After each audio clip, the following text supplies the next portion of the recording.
tonight, today's rehab is about stretching for runners. So for those of you who are now stuck at home and no gym, no workouts, and are doing a lot more running than you're used to, or if you haven't been running before and you are now running, these are the essential stretches that you've just got to start doing, otherwise you're going to start running to some serious injuries down the track, and we don't want that. So I'm going to run through some hip flexor stuff, some quads, some hammies, some glutes, and some calves that are what I call just essential stretches that if you're a seasoned runner or if you're a starting out runner, these are the ones you've got to do. Now, listen, you can do all sorts of stretches under the sun, but as long as you cover these, it's a great start. And this is for when you're at home or even when you're out in the park, running around, to do the stretches then or at home with no equipment apart from what you've got at home. So the first one, quads. Now I would just do this with your sofa. You need a bit of a pillow underneath your knee though, because it's just going to be too hard on a hard floor onto your kneecap, so use a pillow underneath your knee. Now for this one, what you try and aim to do, if I show you this way, is when you come down onto your knee, this foot's got to be elevated up and you've got to put it back on something. Now, you can do all sorts of things with your foot to try and change the angle here, as long as you're getting a stretch down the front of the leg. Now, don't make the mistake of just lunging forward and going to here and trying to get a bit of a hip flexor stretch. This one, I actually want you to come back into this position here and then tilt your pelvis back that way. So it's the old classic posterior tilt. Use your glute to do that and squeeze that hard. Draw your abs in here to really pull that pelvis up, and then you're going to get that rectus femoris type stretch, the really grunty one at the front of the quads. Now 1 to 2 minutes, you've just got to hold this on, and trust me, this is one of the exercises that will really help you if you're starting to get knee troubles, a little bit of niggles and knee pains around the knee from running. This is what you need to start working on, priority number one. So work on your quads. If you're going to do anything, at least work on your quads, right? So that one definitely is a big must for you. Now you also got to work on hip flexor. Now what you can start doing, I'll give you some sort of 3 grades because they sort of blend the two together. With your hip flexor, same thing, work on your pillow, go into your classic sort of lunge type kneeling stretch. Now at this point here people go, I can't feel anything, and they tend to go straight forward into there and do a bit of a split type stretch. I try and avoid that. I try and isolate your psoas a little bit better by coming up and having this vertical with your body, right? And then what you've got to try and do is again, same tilt back into there and really pull on your hamstring and pull on your glute. Okay, so turn those two on and lift up your core to stretch just the front and there. Now for some people that's going to be a huge stretch. For others you might have to move forward a bit, but don't lose that tilt when you go forward. So keep that movement there and then keep it on and then come forward until you feel like you just can't go any further, or if you're going to go any further it's going to drop. And that's really important to try and isolate the stretch up into the hip flexor, because if you're running, doing a lot of work in your hip flexors, then that stretch is going to be essential for you. And especially with someone with the glutes that are not so good, when you're running, you're probably going to be doing more hip flexor work. So stretching them out is really, really important, besides working on your glute strength. Okay, so there's your 2 first ones. Now, that hip flexor stretch, if you're a bit more advanced than that, you're a bit more flexible, you can advance that further, okay, and go into a hip flexion stretch. So if I was doing the left one, I'd now come down into this position here.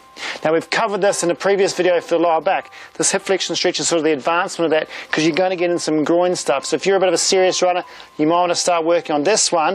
If I show you this way, it's this way here, into that position there. So knee out, dropping forward into there, all right? And this one you can really relax through the front, just let that go.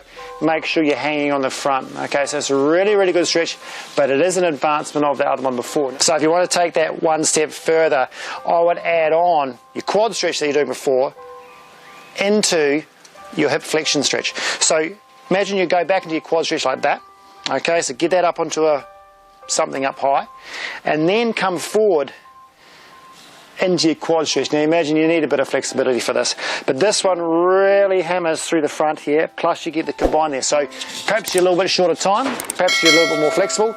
That one's a bit sort of advancing, but start off on the other ones first, then maybe work towards that one, eh? So that's your hip flex, your quad stuff, okay?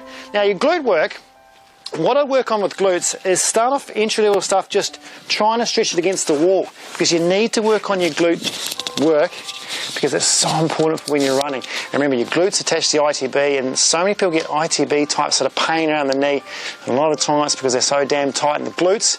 Start off stretching them out, see if that works for you. So get rid of the pillow, or you know what, you can have the pillow for your head. But what you need is something solid, okay? So you need to go to a wall like that and work on this stretch here and there. So you can see, you can just get yourself lined up, just lift yourself up with that foot, come up, tuck that one over, drop down, okay, and then you've got your glute stretch in that position there, all right? So I'm sort of in a nice flex position, so it's okay to be in this flexion position if you don't have a back problem, and then work on that side stretching in there. It's a really nice, easy stretch that you can just do lying down.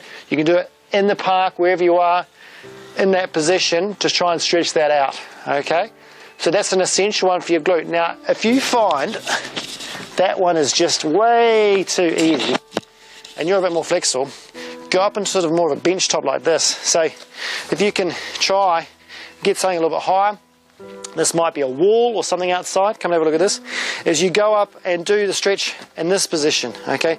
So put your foot up into that 90-degree position, and then lean forward on the bench like that. Now this is going to target you here again, right?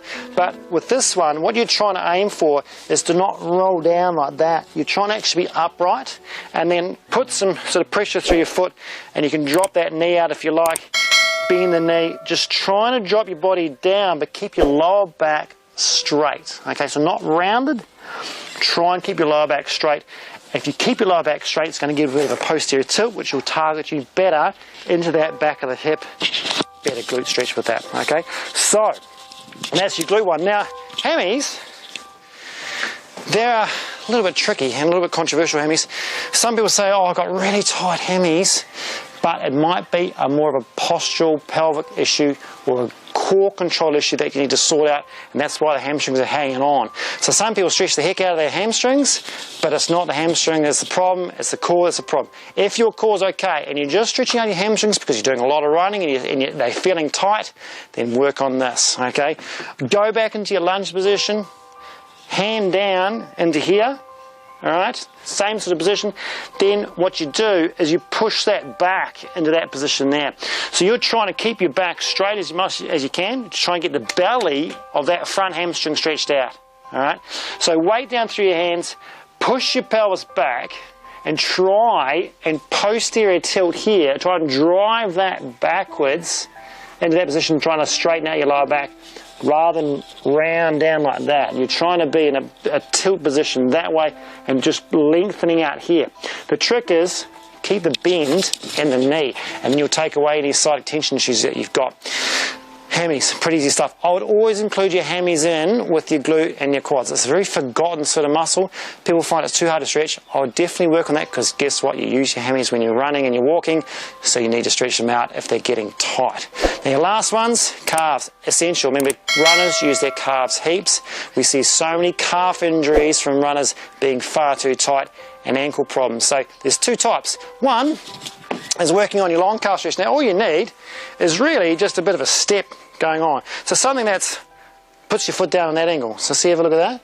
So when you're from there, you just need to be in that position. Okay, so something that's got your heel lower than your foot. And if you grab onto a pole or something like that, what I'd do is keep that knee straight.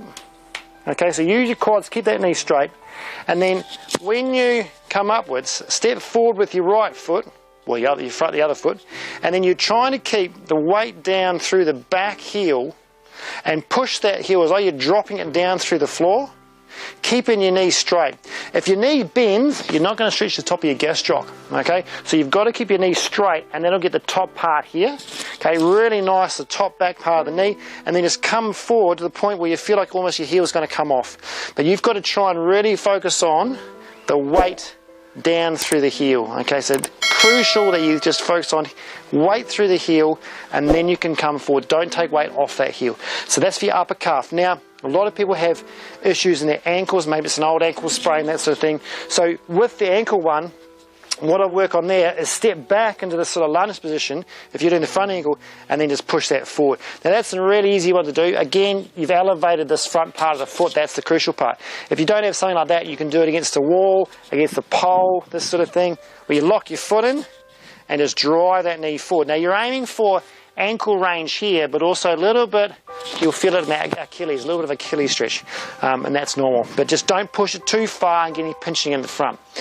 Right, so that's a lot. But remember, these are entry-level stretches. These are the ones that you should be doing regardless if you're if you're a runner anyway, or if you're doing a lot more running than you used to, or you're starting running. Get stuck into these because it's going to be, one, make you feel a little bit better when you're running, but also work on your injury prevention and also tackle a few of those little niggles that you might be starting to get. All right, see you next time.